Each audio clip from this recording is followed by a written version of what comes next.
नमस्कार, knocking-news.com में आपका स्वागत है। मैं हूं गिरिजेश वशिष्ठ।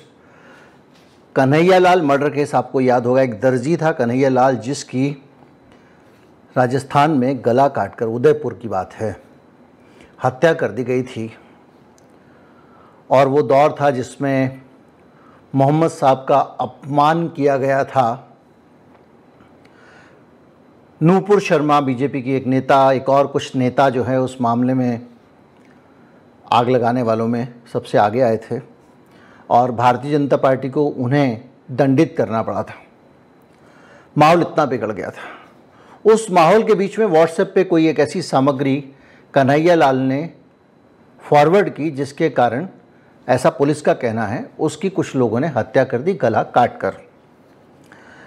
इस मामले में, ये मामला बहुत चर्चित मामला है और बार बार इस मामले का जिक्र यहाँ वहाँ होता है, लेकिन मैं इस मामले में एक दूसरे पहलू पे बात करना चाहूँगा जो हमारे आपके जीवन से जुड़ा हुआ है, मेरी सुरक्षा से जुड़ा हुआ है, आपकी सुरक्षा से जुड़ा हुआ है। और खतरा जो कन्हैयालाल को था उससे ज़्यादा बड़ा खतरा है, क्योंकि दुश्मन एक या दो नहीं हैं, एक पूरा तंत्र है, एक पूरा सिस्टम है। कैसे हम लोग खतरे में हैं और कैसे जावेद को, जो इस मामले में एक आरोपी था, जमानत मिल गई। और हम उस कानून के पहलू को भी समझेंगे और इस हकीकत को भी समझेंगे कि जावेद की जगह कल हम भी हो सकते हैं। कहीं मत जाइए, चैनल को सब्सक्राइब कर लीजिए, मैं भी हाजिर होता हूं।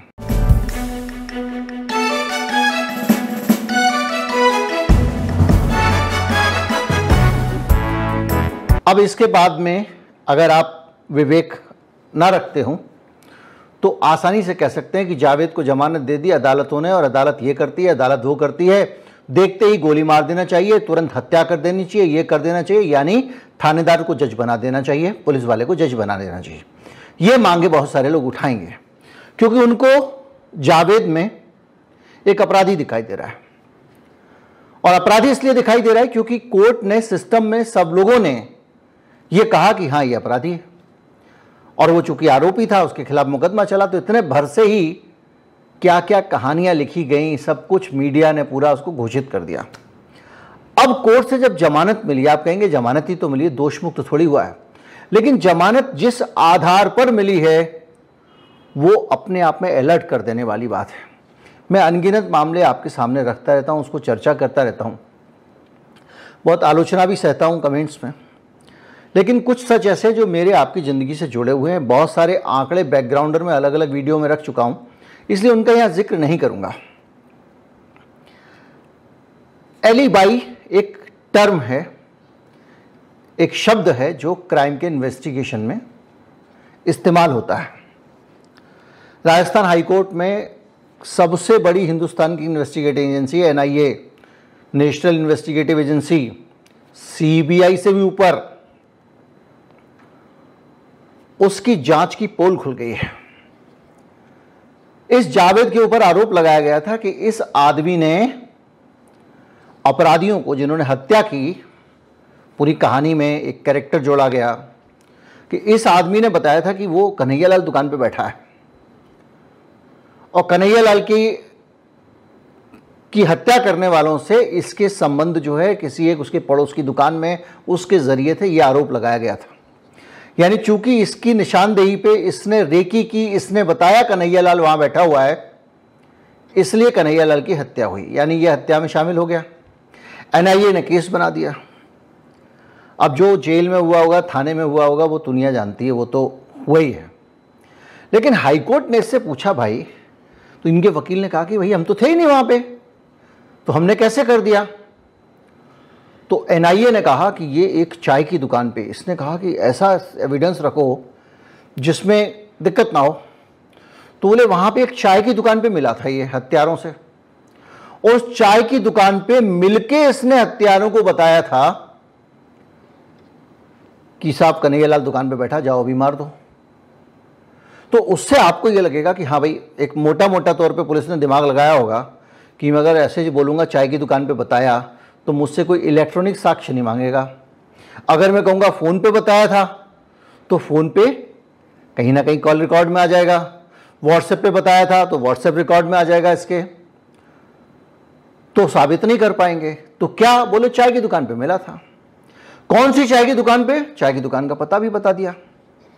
अब आप सोचिए, एक आदमी, एक तो पहले ही ये समझने की बात है, लेकिन कोर्ट में ये नहीं चलता ना। एक आदमी किसी को किसी के बारे में कोई सूचना देनी है तो जाएगा, चाय की दुकान पे मिलेगा, चाय पिएगा और वहां पे बताएगा दुकान पे बैठा है, जाके हत्या कर दो, जब तक चाहे तो वो दुकान से चला जाए। अब बहुत लोगों को इतनी बात सुन के ना बहुत खुन्नस आ रही होगी, ये देशद्रोही है, इसको तो आतंकवादियों से हमदर्दी है।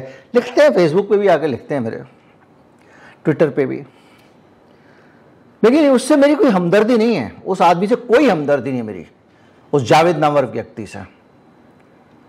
लेकिन मुझे अफसोस इस बात का है कि जब जावेद को यहाँ पर, मैं अभी आता हूँ, पहले जावेद के मामले में भाषण बाद में देंगे, तो जावेद की जब ये निशानदेही दी गई तो जावेद ने कहा मैं तो था ही नहीं वहाँ पे।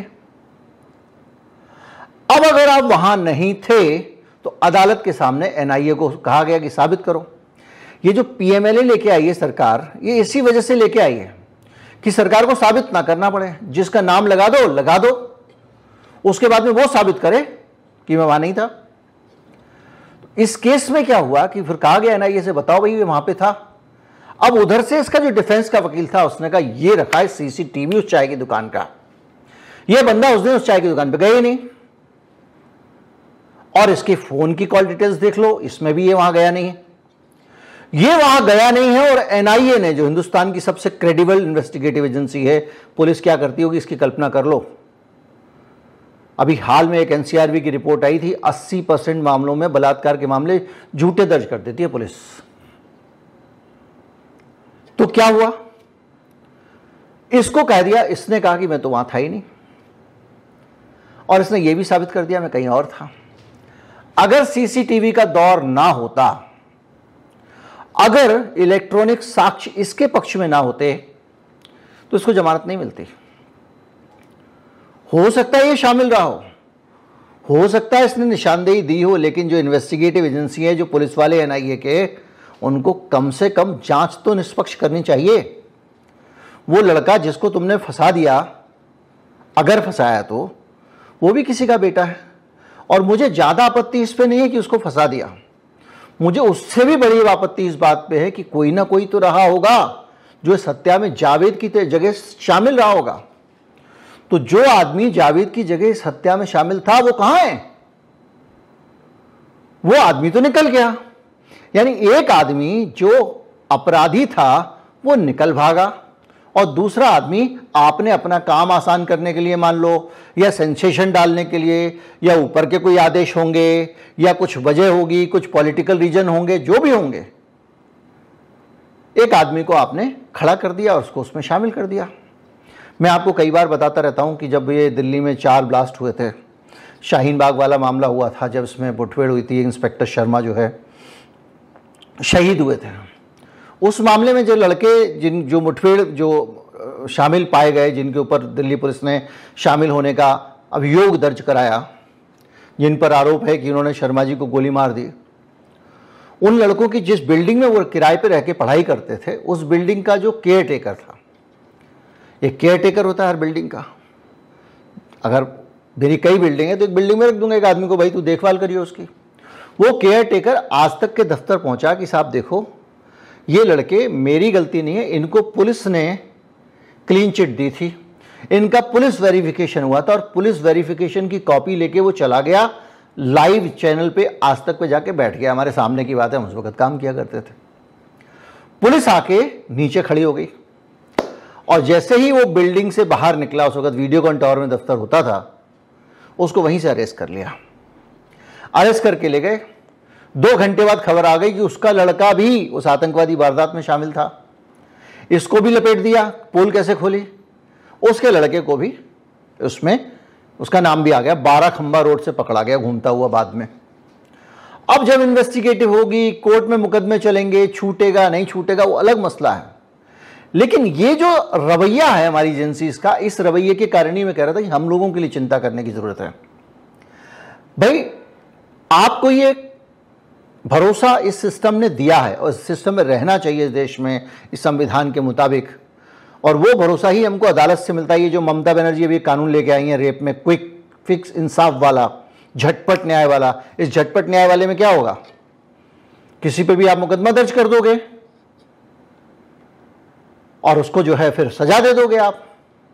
कई मामले हैं, फुट मुठभेड़ में उड़ा दिया गया। वो डीआईजी कल्लूरी थे जिन्होंने वहाँ उड़ा दिया था हैदराबाद में।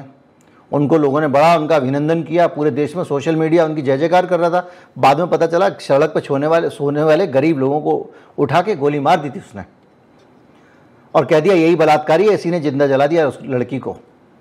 और जिसने जलाया था बलात्कारी, उसका पता ही नहीं कहाँ गया, छूट गए वो। 3 साल तक आप इन पे मुकदमा चलाते रहे और मुकदमा चलाने के बाद जब दोबारा से इन्वेस्टिगेशन शुरू करोगे तो सबूत तो सारे इस बीच में खत्म हो गए होंगे।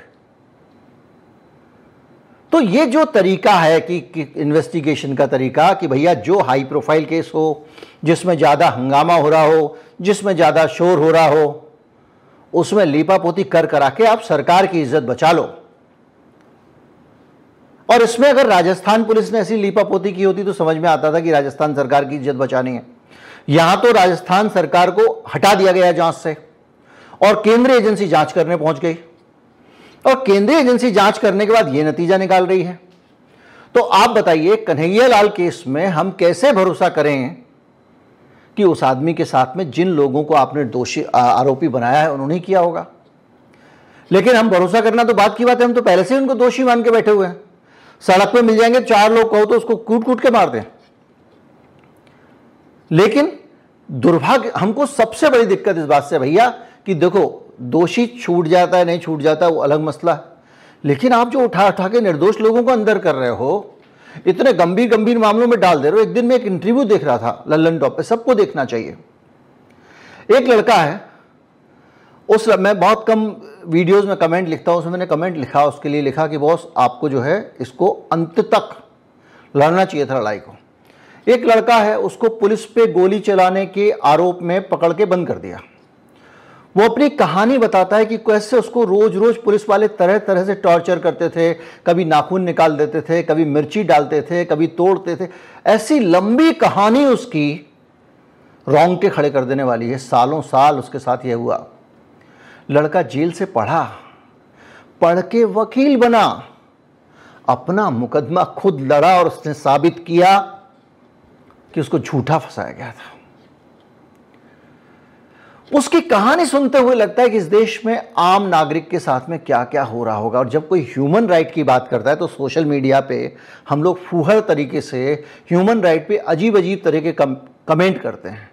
ये होता है मानवाधिकार और ये होता है कि इंसान के हकूक, उसके अधिकार, अगर इनकी रक्षा करने के लिए कोई नहीं होगा, ह्यूमन राइट एक्टिविस्ट नहीं होंगे, उस लड़के को जिस जिस तरह से टॉर्चर किया हुआ है, जिस जिस तरह से जेल में उसको प्रताड़ित किया गया, थाने में किया गया, पुलिस वाला उसको कह रहा है बैठ रहे हो, तुम बैठ पा रहे हो, हाँ ठीक है, बोले आज रात को उसको तो फिर तोड़े तो बैठ पा रहा है, पूरे शरीर में नील। और वो मेडिकल करने के लिए जाता था और डॉक्टर साहब मेडिकल में दे देते थे एकदम सही है, और उसकी अधमरी हालत कर दी थी, मरने ही वाला था। जब उसको जेल में ये लोग गए हैंडओवर करने के लिए तो जेल के सिपाही ने कहा 1 मिनट रुको, ये आदमी तो मरने वाला है, तुम इसको यहां छोड़ के जा रहे हो, कल को ये मर गया तो जेल के सिर पे आएगा। इसके बाद जेल ने जब दोबारा मेडिकल कराया तब हकीकत पता चली, वरना वो आदमी मेडिकली ठीक ठाक था और पुलिस ने उसको अधमरा कर दिया था। ये उसकी सच्ची स्टोरी है। तो इस देश में कम से कम हमको इन चीजों के लिए सेंसिटिव होना पड़ेगा, आवाज उठानी पड़ेगी। आज अगर ये खबर आई है जावेद वाली, मैं इसके बहाने फिर से उन चीजों को एड्रेस कर रहा हूं। मेरी जावेद से हमदर्दी नहीं है, मेरा पॉइंट ये है कि जो सरकार है, जो हमारी संरक्षक है, जो जिसको न्याय दिलाना है, जिसको अपराधियों को दंड दिलाना है, वो अगर निर्दोष लोगों को इस तरह से फंसाने लगेगी, दंड दिलाने लगेगी, तो चीजें बहुत हद तक सुरक्षित नहीं आम नागरिक के लिए। उम्मीद करता हूं वीडियो में दी गई जानकारी आपको अच्छी लगी होगी। अच्छी लगी हो तो ज़्यादा से ज़्यादा लोगों तक पहुंचाएं, चैनल को सब्सक्राइब कर लें। नमस्कार, जय हिंद।